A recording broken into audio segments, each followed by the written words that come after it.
நம்ம இன்னைக்கு வந்து கேட்கிறதா என் குரல், அதாவது 10ஆம் வகுப்பு இயல் 2 அந்த டாபிக்ல நம்ம என்ன பாடம் இருக்கு அப்படிங்கிறத பார்க்கலாம். இப்போ நம்ம கேட்கிறதா என் குரல் அப்படிங்கறத வந்து பாத்தீங்க அப்படின்னா, ஒரு நம்மளுடைய உயிரினங்கள் வாழக்கூடியதுக்கு அடிப்படையாக இருக்கக்கூடியது எது அப்படின்னா நம்முடைய இயற்கை. ஸோ நாம் நம்பி இருக்கிறதும் நம்ம கூட இருக்கிறதும் இயற்கை தான். அதுவும் இல்லாம நம்முடைய மூச்சுக்கு காற்று தேவைப்படுது, தாகத்திற்கு நீர் தேவைப்படுது, உடைவதற்கு நிலம், இந்த மாதிரி நிறைய விஷயங்கள் உயிரினங்களுக்கு முதன்மையாக தேவைப்படுது இல்லையா? ஸோ அப்போ இந்த இயற்கையின் கூறுகள்ல எது ரொம்ப முக்கியமானது அப்படின்னு பார்த்தீங்க அப்படின்னா காற்று வந்து ரொம்ப முக்கியமானது. காற்று தான் வந்து என்ன பண்ணுது, எல்லா இடங்கள்லயும் நிறைந்திருக்கிறது. அதாவது மெல்ல தொட்டு சென்றால், ரொம்ப அழகான வரிகள் நம்ம பாருங்க, மெல்ல தொட்டு சென்றால் தென்றல், அதையே நம்ம தூக்கி சென்றால் புயல். ஆனா உயிரை உள்ளிருக்கும் காற்று, இப்ப நம்முடைய உடம்புக்குள்ளே என்ன இருக்குன்னு சொல்றாங்க, காற்று தான் இருக்கு அப்படின்னு சொல்றாங்க. ஒருவேளை அந்த காற்று ஒரு உருவம் கொண்டு பேசினால், இப்ப சில நேரங்களில் நாமளே என்ன பண்றோம், நமக்குள்ள நாமளே நம்ம பேசிட்டு இருக்கோம் இல்லையா? நமக்கு இருக்கக்கூடிய குறைகள் நிலைகள் எல்லாத்தையும் பத்தி நாமளே பேசிட்டு இருக்கோம். ஸோ அந்த மாதிரி இப்ப என்ன பண்ணுதா, காற்று வந்து ஒரு உருவம் எடுத்துக்கிட்டு பேசினா எப்படி இருக்கும் அப்படிங்கிறது தான் நமக்கு இந்த கேட்கிறதா என் குரல் அப்படிங்கிற பாடத்துல நம்ம பார்க்க போறோம். எப்படி பாருங்க, ஸ்டார்டிங்கே பாருங்க, மனிதா மனிதா அழைப்பது கேட்கிறதா, யாரோ கூப்பிடுற மாதிரி இருக்கு, எங்க நீ பாக்குற, யார நீ பாக்குற, உன்னுடைய மூச்சை நீ வந்து உள்ள இழு வெளியே விடு, உன் மூச்சின் உள் சென்று நான் தான் பேசுறேன். இந்த வாழக்கூடிய உயிர்கள் எல்லாத்துக்குமே உயிரான மூச்சு வந்து நான் தான். ஆனா என்னை வந்து என்ன பண்ண முடியாது, கண்ணால பார்க்க முடியாது, உன்னுடைய மெய்யால் நீ உணர முடியும். என்னால மழை, என்னால பருவ மாற்றம், என்னால இசை, என்னால் இலக்கியம், இன்னும் என்ன யாருன்னு தெரியலையா, நான் தான் காற்று அப்படின்னு சொல்லி காற்று நம்ம கிட்ட பேச ஆரம்பிக்கிறேன். ஸோ அப்போ அதுக்கு அடுத்தது பார்த்தீங்கன்னா இந்த காற்றை பத்தி நம்ம என்னெல்லாம் தெரிஞ்சுக்கலாம் அப்படின்னு பார்த்தீங்கன்னா, உங்களுக்கு வந்து காற்று அப்படின்னு எடுத்துக்கிட்டீங்க அப்படின்னா தொல்காப்பியர் காற்றை பத்தி என்ன சொல்லியிருக்காரு. தொல்காப்பியர் அப்படிங்கும் பொழுது இவர் தான் தொல்காப்பியம் எழுதிய தொல்காப்பியர். ஸோ தொல்காப்பியர் வந்து உலகம் எப்படிப்பட்டது அப்படின்னு சொல்லியிருக்காங்க அப்படின்னு பார்த்தீங்கன்னா, உலகம் என்பது ஐம்பெரும் பூதங்களால் ஆனது. அதுக்குள்ள வந்து என்னையும் நீங்க சேர்த்துக்கிட்டீங்க இல்லையா, காற்று பேசுறீங்க, நான் தான் காற்று, நான் தான் காற்றா பேச போறேன். அப்போ காற்று வந்து என்ன சொல்றது, என்னையும் வந்து அதுக்குள்ள சேர்த்துக்கிட்டீங்க இல்லையா, அதுதான் வந்து எனக்கு பெருமையாக இருக்கின்றது அப்படின்னு சொல்லி சொல்லுது. அடுத்தது திருமந்திரம், அதாவது யார் எழுதியது, திருமூலர் எழுதியது திருமந்திரம். சோ அவர் என்ன சொல்றார், திருமூலர் எழுதிய திருமந்திரத்துல பாத்தீங்க அப்படின்னா மூச்சு பயிற்சியே உடலை பாதுகாத்து வாழ்நாளை நீட்டிக்கும் அப்படின்னு சொல்லி சொல்றாங்க. சோ இந்த மாதிரி ஒவ்வொருத்தரும் இந்த காற்றை வச்சு நமக்கு என்ன பேசியிருக்காங்க அப்படிங்கறதுதான் நம்ம இப்ப ஒவ்வொன்றா பார்க்க போறோம். அடுத்தது பாத்தீங்கன்னா பிற்கால ஔவையார், இவங்க நம்முடைய பழைய ஔவையார், சமகால ஔவையார். பிற்கால ஔவையார் வந்து அவங்களுடைய குரல்ல வந்து வாயு தாரணை அப்படிங்கிற ஒரு அதிகாரம் இருக்கு. அந்த அதிகாரத்துல வாயும் வழக்கம் அறிந்து செறிந்தடங்கில் ஆயுள் பெருக்கம் உண்டாம் அப்படின்னு சொல்லி ஒரு குரல் வந்து எழுதியிருக்காங்க. அதாவது இந்த ஔவையுடைய குரல்ல பாத்தீங்கன்னா நம்முடைய காற்றினுடைய சிறப்பை பத்தி நமக்கு பேசினாங்க. நல்ல தூய்மையான காற்றை நாம சுவாசிச்சாலோ, நம்முடைய உடலுக்குள்ள இருக்கக்கூடிய காற்றை நாம சரிவர பயன்படுத்தினாலோ நம்முடைய ஆயுளானது என்ன ஆகுமா, வாழ்க்கையில் கூடும் அப்படிங்கிறதுதான் வந்து இதுல சொல்லியிருக்காங்க. அடுத்தது பாத்தீங்கன்னா பல பெயர்களில் நான், இப்ப காற்று வந்து நம்ம வெறும் காற்று அப்படின்னு மட்டும் சொல்றது இல்ல, இலக்கியங்கள்ல பல இடங்கள்ல வெவ்வேறு பெயரிட்டு அழைக்கப்படுகிறது. அது என்னென்ன அப்படிங்கிறத பார்க்கணும். சோ பல பெயர்களில் நான் அப்படிங்கும் போது உங்களுடைய பெயருக்கு வந்து நம்ம ஒரு செல்ல பெயர் வச்சிருக்கோம் இல்லையா? சோ அந்த மாதிரி நமக்கு ஒரு பெயர் இருக்கும், நமக்கு ஒரு செல்ல பெயர் இருக்கும். அதே போல காற்றுக்கு என்ன சொல்றாங்க அப்படின்னா வழி, தென்றல், புயல், சூறாவளி அப்படின்னு சொல்லி பல்வேறு பெயர்களாக அழைக்கப்படுகிறது. அதே மாதிரி பாத்தீங்கன்னா பருவநிலை, நம்முடைய ஒவ்வொரு காலம் இருக்கு இல்லையா? சோ அந்த பருவநிலை, சூழல், வீசும் வேகம், அதுக்கு ஏற்ற மாதிரி தென்றல் காற்று, பூங்காற்று, கடல் காற்று, பனிக்காற்று, வாடை காற்று, மேற்காற்று, கீழ்காற்று, மென்காற்று, இந்த மாதிரி இளந்தென்றல், இந்த மாதிரி வரிசையா இருக்கு பாருங்க, சூறாவளி காற்று வரைக்கும் முடிச்சிருக்காங்க. இந்த மாதிரி பல பெயர்கள்ல காற்று இருக்கிறதா இங்க சொல்லப்படுகிறது.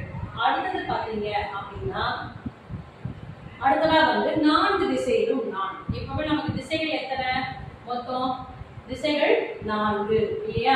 4 வகையா பிரிக்கிறாங்க. அது என்னென்ன, கிழக்கு, மேற்கு, வடக்கு, தெற்கு. சோ கிழக்கு நம்ம சூரியனை பார்த்து கிழக்கு எந்த சூரியன் எந்த திசையில உதிக்குதோ அதுதான் நமக்கு கிழக்கு அப்படின்னு சொல்றாங்க இல்லையா. சோ நம்ம அந்த திசையில நின்றுட்டோம் அப்படின்னா நமக்கு பின்னாடி உள்ளது மேற்கு, நமக்கு வந்து ரைட்ல வரக்கூடியது வந்து வலது பக்கமா வரக்கூடியது வந்து தெற்கு, இடதுபுறமா வரக்கூடியது வடக்கு. இப்ப நம்ம வந்து இதே பொசிஷன்ல நிக்கிறோம், அப்போ தெற்கு வடக்கு அப்படிங்கிறது நமக்கு கிடைக்குது. சோ அப்ப அதே மாதிரி பாத்தீங்கன்னா இதுக்கு வேற என்ன இன்னொரு சிறப்பு பெயர்கள் அப்படின்னு பாத்தீங்க அப்படின்னா கிழக்கு அப்படிங்கிறதுக்கு வந்து குணக்கு அப்படின்னு ஒரு பெயர் வச்சிருக்காங்க. சோ அதை பத்தி இப்ப நம்ம பார்க்க போறோம்.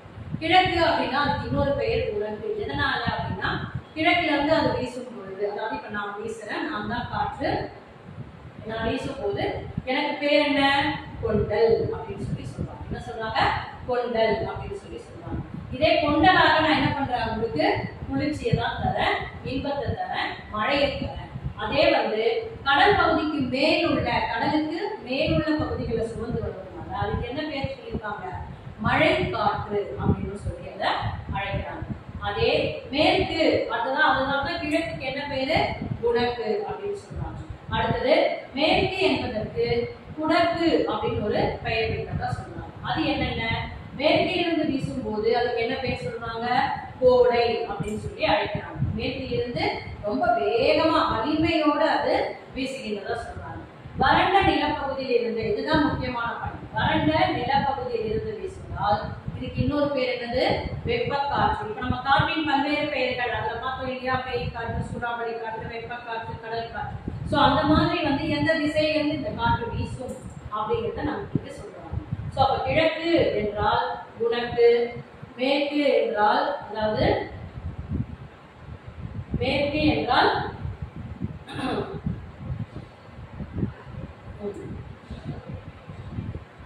சோ இப்ப நம்ம பார்த்தோம் கிழக்கு குணக்கு எல்லாம் பார்த்தோம் இல்லையா.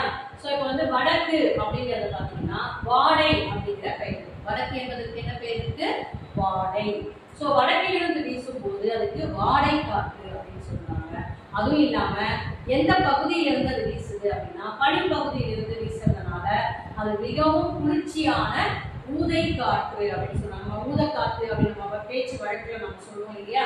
சோ அதெல்லாம் குளிர்ச்சியான ஊதை காற்று அப்படின்னு சொல்றாங்க. அதே தெற்கில் இருந்து வீசும் போது அதுக்கு என்ன பெயர் அப்படின்னா தென்றல் காற்று அப்படின்னு சொல்றாங்க. தெற்கில் இருந்து வீசும் போது தென்றல் காற்று. இப்ப நம்ம ரொம்ப வெயில்ல வந்து ஒரு மரத்தடியில போய் உட்காரும் போது சிறு சிறு காற்று அடிக்கும் போது நம்ம அதை நல்லா உணர்வோம் இல்லையா, ஒரு நல்ல ஒரு மகிழ்ச்சி நம்ம மனதுக்குள்ள ஏற்படும். அதுதான் வந்து என்ன சொல்றாங்க, தென்றல் காற்று. இந்த காற்று எப்படி வருது, மரம், செடி, கொடி, ஆறு, மலை, பள்ளத்தாக்கு இப்படி பல்வேறு தடைகளை தாண்டி வரும் பொழுது அதனுடைய வேகமானது குறைந்து அந்த காற்றினுடைய வலிமையும் குறைந்து இதமான ஒரு தென்றல் காற்றாக நமக்கு கிடைக்கிறதா சொல்றாங்க.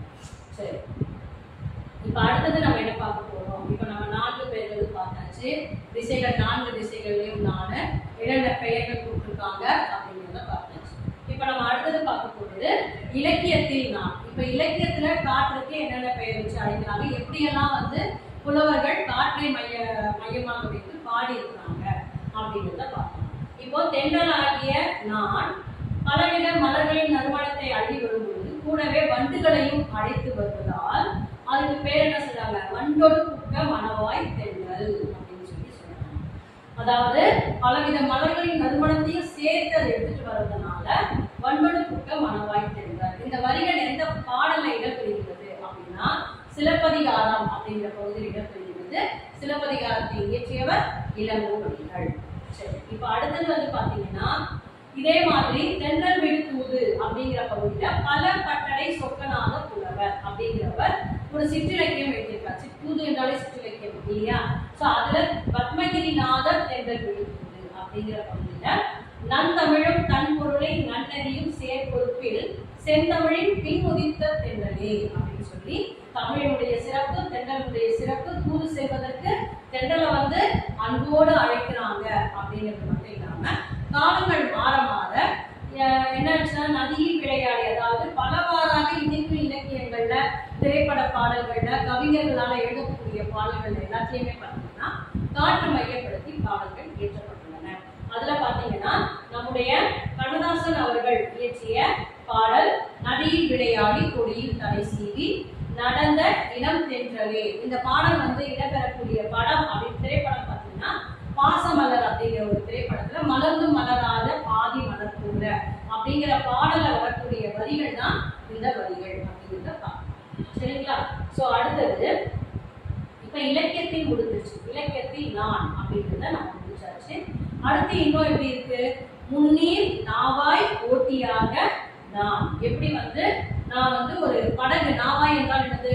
கப்பல் அப்படின்னு சொல்லலாம், படகு அப்படின்னு சொல்லலாம். சோ அப்ப பழங்காலத்துல பாத்தீங்கன்னா கடல் கடந்த பயணங்கள், கடல்ல ஒரு படகு எப்படி போகுது அப்படின்னா காற்றினுடைய வேகத்தை பொறுத்துதான் அந்த கடல் பயணமானது உருவாக்கப்படும். சோ அப்போ அந்த கடல் கடந்த பயணங்கள் அனைத்துமே காற்றாகிய எண்ணால் இயக்கப்பட்ட பாய்மர கப்பல்கள். சோ பாய்மர கப்பல்கள் அப்படிங்கிறது நம்ம இப்ப நிறைய திரைப்படங்கள்ல பார்த்திருக்கலாம். அந்த பாய்மர கப்பல்கள் அப்படிங்கிறது. சோ புறநானூறுல ஒரு பாடல் கொடுத்திருக்காங்க. நளிர முன்னீர் நாவாய் ஓட்டி வழி தொழில் ஆண்ட உறவோன் வருகிற. வழி அப்படிங்கிறது எதை குறிக்கின்றது அப்படின்னா காற்றை குறிக்கின்றது. களியல் யானை கரிகால் வளவ. இந்த பாடல்ல இடம்பெறக்கூடிய மன்னன் யாரு அப்படின்னு பாத்தீங்கன்னா கரிகால் பெருவளத்தான் அப்படிங்கிற பாடல. அந்த பாடல்ல இடம்பெறக்கூடிய மன்னன். இந்த பாடலை இயற்றிய புலவர் அப்படின்னு பாத்தீங்கன்னா பெண்பால் புலவர் வெண்ணி உயர்த்தியார். வழி என குறிப்பிட்டு சிறப்பு செய்திருப்பது யார? என்ன, அதாவது காற்ற அப்படின்னு சொல்றாங்க. சோ அதுக்கப்புறம் பாத்தீங்கன்னா ஹிப்பாலஸ் அப்படிங்கிறவர் கிரேக்க அறிஞர் என்ன பண்றாரு? பருவ காற்றின் பயணம் உலகிற்கு உணர்த்தணும் அப்படின்னு அவர் நினைச்சாரு.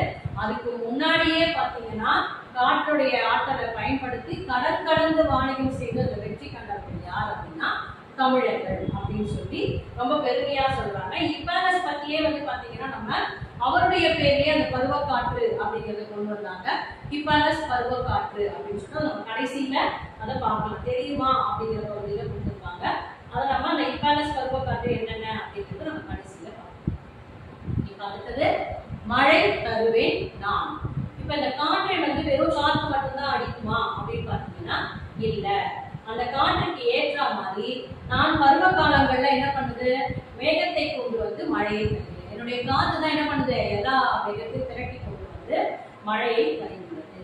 தென்மேற்கு பருவ காற்றாகவும் வடகிழக்கு பருவ காற்றாகவும் உலா மேகத்தை குளிர்வித்து மழையாக பொழிகிறேன். சோ நமக்கு தென்மேற்கு பருவ காற்று, வடகிழக்கு பருவ காற்று, இந்த ரெண்டுத்தின் மூலமா தான் நமக்கு மழை கிடைக்கிறதா சொல்றாங்க. சரி, அப்போ அடுத்தது பாத்தீங்கன்னா நம்ம தென்மேற்கு பருவ காற்றாகவும் மழை உலா மேகத்தை குளிர்வித்து மழையாக தருகின்றேன். தென்மேற்கு பருவக்காற்று, வடகிழக்கு பருவக்காற்று, இது ரெண்டும் தான் நமக்கு மழை தருது. அதுவும் இல்லாம நமக்கு எப்ப மழை பெய்யுது அப்படின்னு பாத்தீங்கன்னா ஜூன் முதல் செப்டம்பர் வரை. இது அண்டர்லைன் பண்ணிக்கோங்க. ஜூன் முதல் செப்டம்பர் வரை தென்மேற்கு பருவக்காற்றாகவும். தென்மேற்கு பருவக்காற்று நமக்கு எந்த மாதத்துல கிடைக்குது அப்படின்னா ஜூன் முதல் செப்டம்பர் வரை. அக்டோபர் முதல் டிசம்பர் வரை வடகிழக்கு பருவக்காற்று. அப்ப நம்முடைய தமிழ்நாட்டை பொறுத்தவரைக்கும் நமக்கு எந்த மழை நமக்கு கிடைக்கிறது அப்படின்னா வடகிழக்கு பருவக்காற்றின் மூலமாக கிடைக்கக்கூடிய மழை தான் நமக்கு கிடைக்கிறது. சோ இந்த மாதிரி மழை பொழிவை தருகிறேன் அப்படின்னு சொல்றாங்க. சோ அது மட்டும் இல்லாம இந்தியாவினுடைய முதுகெலும்பு அப்படின்னு பாத்தீங்கன்னா எது? வேளாண்மை. இது அண்டர்லைன் பண்ணிக்கோங்க. இந்தியாவின் முதுகெலும்பு எது? வேளாண்மை. சோ இந்த வேளாண்மை சிறப்பதிலும் தன்னிறைவு பெறுவதிலும் கூட நான் என்னது பங்கெடுக்கின்றேன். சோ இந்தியாவிற்கு தேவையான 70 விழுக்காடு மழை அளவினை தென்மேற்கு பருவக்காற்றாக இந்தியா மொத்தத்துக்கும் அவங்க சொல்லியிருக்காங்க. தென்மேற்கு பருவக்காற்றாக கொடுக்கின்றேன். சோ இப்ப நம்ம முதல்ல என்ன பார்த்தோம்? இலக்கியங்களில் நான் பார்த்தோம், 4 திசைகளில் நான் பார்த்தோம். இப்போ மழை தருவேன் நான் அப்படிங்கிறதையும் பார்த்தோம். இப்ப அடுத்த ஹெட்டிங்ல நம்ம என்ன பார்க்க போறோம் அப்படின்னா தடம் பதிப்பேன் நான் அப்படின்னு சொல்றோம். என்ன தடம் பதிக்குதான்? வடகிழக்கு பருவ காலங்கள்ல என்ன பண்ணுதான்? தாழ்வு மண்டலமாக தவழ்ந்து புயலாக மாறி என்ன பண்ணுது? அப்புறப்படுகிறது. சோ ஆற்றல் என்ன? சக்தி. ஆற்றலோடு வீடு கொண்டு பயணிக்க தொடங்கினால் என்னை தடுக்க யாராலும் இயலாது. மழையாக புயலாக தடம் பதிப்பேன் நான். அதுதான் தடம் பதிக்கிறது அப்படின்னு சொல்றாங்க. காற்றினுடைய ஆற்றலை என்ன சொல்றாங்க அப்படின்னா வழி மிகில் வழி இல்லை அப்படின்னு புறநானூறுல ஐயூர் முடவனார் அப்படிங்கிறவர் சொல்லியிருக்காரு. அதுவும் இல்லாம மதுரை இரண்டாக்கர் என்ன பண்ணிருக்காரு? கடும் காற்று என்ன பண்ணுதா? அப்படியே மணலை கொண்டு சேர்க்கிறார். அப்படியே மணலை புரட்டி கொண்டு நம்ம கிட்ட சேர்க்கிறதா இங்க காற்றினுடைய வேகம். அதை பத்தி நம்ம இங்க இந்த பேராகிராஃப்ல நம்ம பார்ப்போம். தடம் பதிப்பேன் நான் அப்படிங்கிறதுல காற்றினுடைய வேகத்தை நம்ம பார்ப்போம்.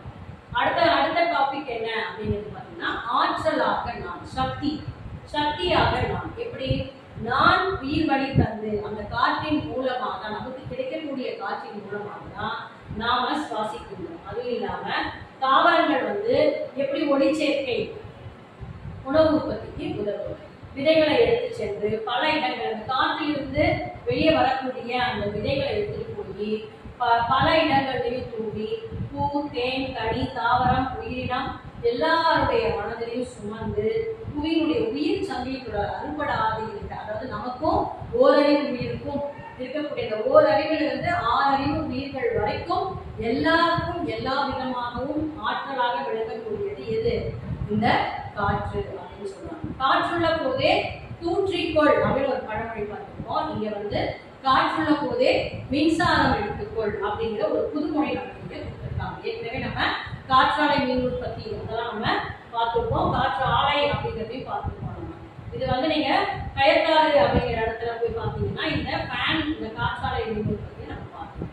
இப்போ காற்றாலை மின் உற்பத்தி அப்படின்னு எடுத்துட்டீங்கன்னா அதுல வந்து பாத்தீங்கன்னா இந்தியால வந்து 5ஆம் இடம் பெற்றுள்ளது அப்படிங்கிறதும், தமிழ்நாட்டுல வந்து இந்தியாவில பாத்தீங்கன்னா தமிழகம் முதலிடம் வகிக்கிறது. ஸோ அப்ப நமக்கு என்ன பெருமை அப்படின்னு பாத்தீங்கன்னா இந்தியால உள்ள காற்றாலை மின் உற்பத்தியில பாத்தீங்கன்னா இந்தியால தமிழகம் வந்து 5ஆம் இடம், இந்தியா வந்து 5ஆம் இடம் காற்றாலை மின் உற்பத்தி. மொத்த உலகத்திலையும் பாத்தீங்கன்னா காற்றாலை மின் உற்பத்தியில இந்தியா வந்து 5ஆவது இடத்தை பெறுகிறது. அதே இந்தியால பாத்தீங்கன்னா தமிழகம் முதலிடம் வகிக்கின்றது அப்படின்னு சொன்னாங்க. அது நமக்கு ரொம்ப ஒரு பெருமையான விஷயம்.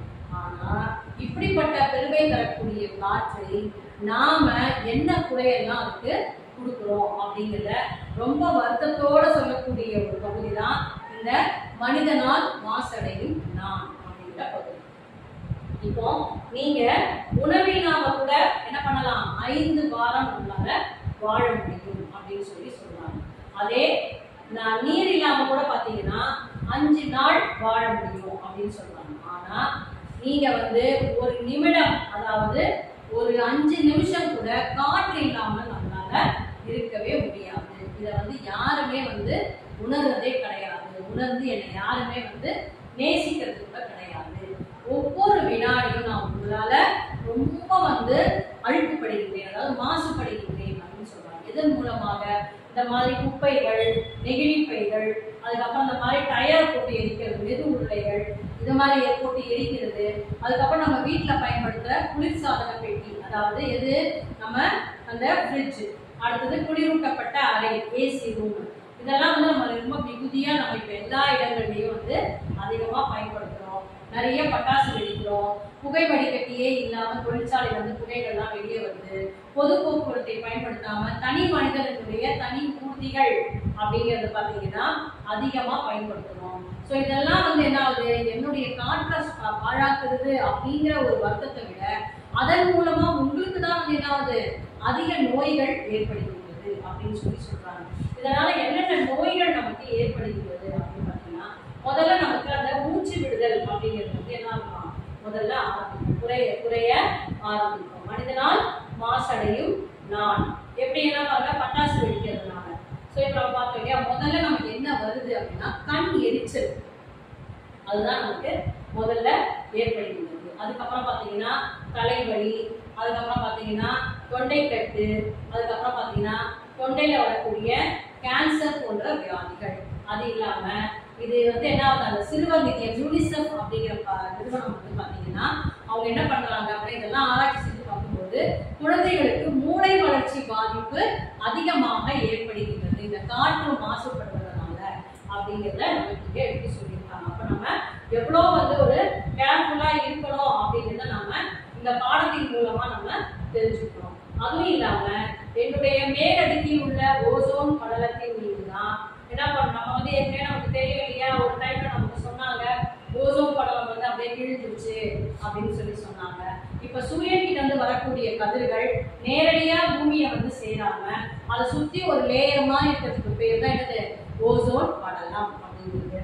ஸோ அந்த ஓசோன் படலம் என்ன பண்ணுது அப்படின்னு பார்த்தீங்கன்னா கதிரவனிடமிருந்து வெளிவரக்கூடிய அந்த புற ஊதா கதிர்களை வந்து தடுக்கும் அரணாக அது விளங்குகின்றது.